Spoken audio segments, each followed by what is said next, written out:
Hello, welcome to the Butterfly Learnings YouTube channel. I am your host Snehal Bhatt.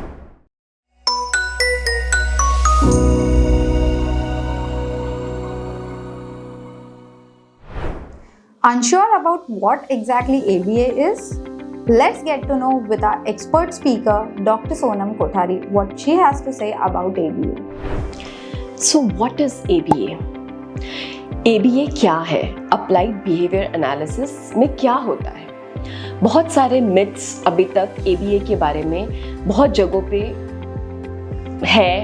पे सोचे जाते हैं, but मैं आज थोड़े से क्लैरिफिकेशंस देना चाहती हूँ कि ABA एग्जैक्टली क्या होता है.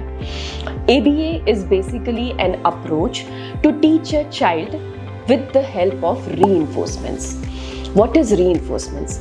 Reinforcements मतलब एक कॉमन लैंग्वेज में उसे रिवॉर्ड्स बोला जाता है या फिर एक प्रोत्साहन बोला जाता है, एक मोटिवेशन रिलेटेड प्रोत्साहन बोला जाता है. सो कैसे काम करते हैं? आप एक छोटी सी एग्जांपल ले लो, अपने खुद के ज़िंदगी की एग्जांपल ले लो कि भाई मैं जॉब करता हूँ, मुझे पैसे मिलते हैं. आप जॉब अच्छे से क्यों करते हैं? क्योंकि आपको पैसे मिलते हैं. जस्ट इमेजिन करो, आपको अगर पैसे नहीं मिल रहे हैं, क्या आप आपका पूरा 100% वो जॉब में दे पाओगे? नहीं दे पाओगे. क्यों? क्योंकि कोई मोटिवेशन ही नहीं है, कोई रिवॉर्ड ही नहीं है.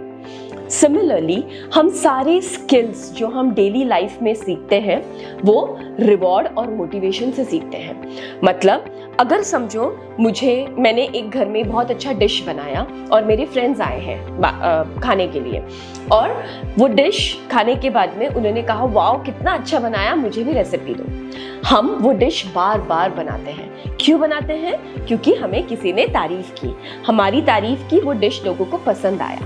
सो प्रोत्साहन दिया, मोटिवेट किया, इसलिए मैं वो चीज़ बार बार करने लग गई. सेम प्रिंसिपल अगर हम कोई भी छोटी स्किल्स बच्चों को टीच करने में यूज़ करेंगे, वो जल्दी सीखते हैं, वो ज़्यादा सीखते हैं और वो खुशी खुशी सीखते हैं. मतलब बच्चे को मैंने बोला कि बच्चा वो प्लेट वहाँ रख दो.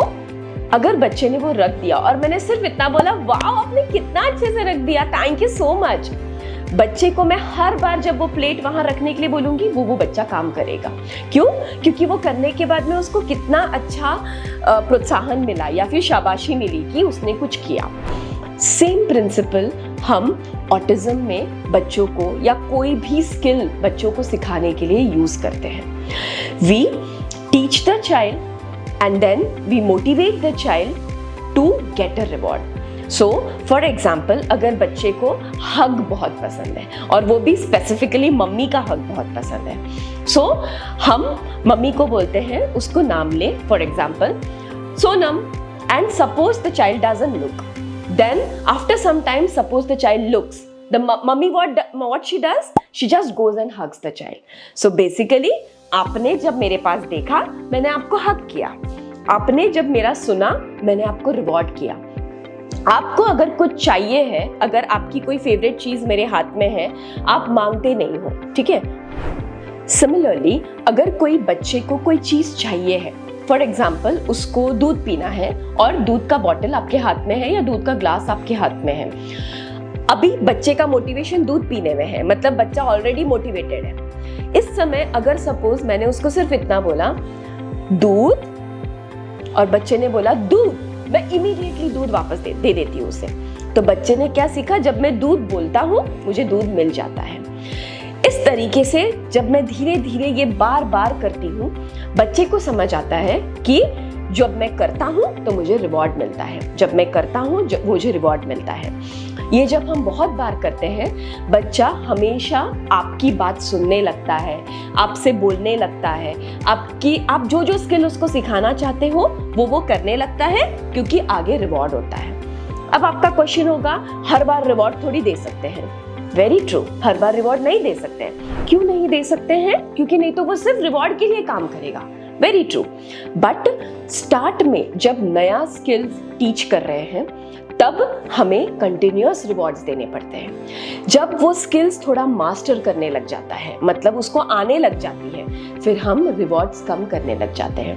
पहले एक टास्क एक रिवॉर्ड, एक टास्क एक रिवॉर्ड, एक टास्क एक रिवॉर्ड, फिर 2 tasks 1 reward, 5 tasks 1 reward, 10 tasks 1 reward, 45 minutes 1 reward, and that's how we kind of fade the rewards and increase the skill.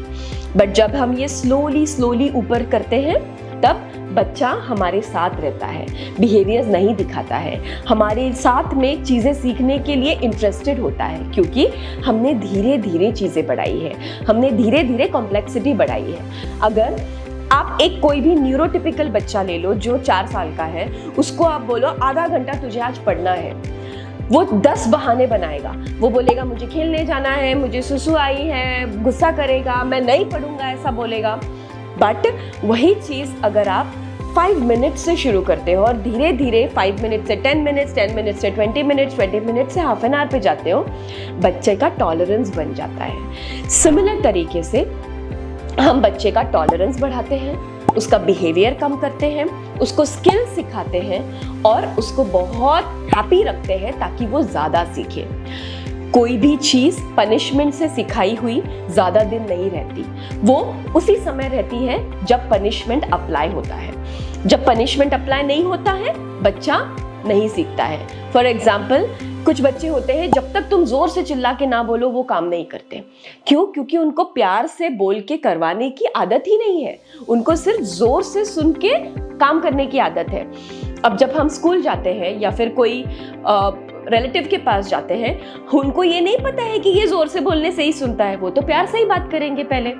अगर वो प्यार से बात करके नहीं सुन रहा है, मतलब आपने पनिशमेंट टेक्निक्स यूज करके उसको काम करना सिखाया है। ये सिर्फ आपके पास काम करेगा क्योंकि आप पनिशमेंट यूज करते हो, वो हर एक के पास काम नहीं करेगा क्योंकि बाकी लोग पनिशमेंट्स नहीं यूज कर रहे हैं। तो कोई भी टेक्निक जब आप यूज करते हो, always we make sure that it has to be generalised, मतलब वो आपके साथ करना चाहिए, वो टीचर के साथ भी करना चाहिए, वो किसी और रिलेटिव के साथ भी करना चाहिए। So when we teach a skill in ABA, we see that the skill gets mastered, मतलब उसको पक्के से वो चीज़ आ जानी चाहिए।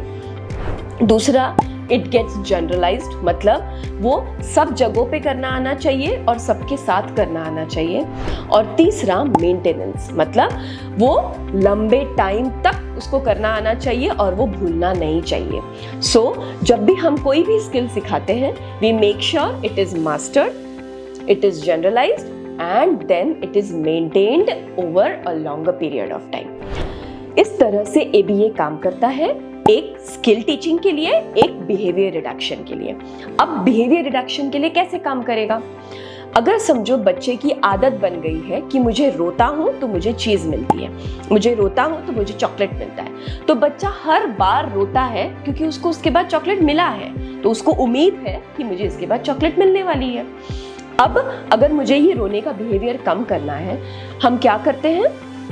रोने से उसको चॉकलेट नहीं देते, पॉइंट करवा के उसको चॉकलेट देते हैं। रोने से नहीं देते हैं, पॉइंट करवा के देते हैं। जब हम ये मल्टीपल टाइम्स करते हैं, बच्चे को समझ आता है पॉइंट करने से मिलता है, रोने से नहीं मिलता है।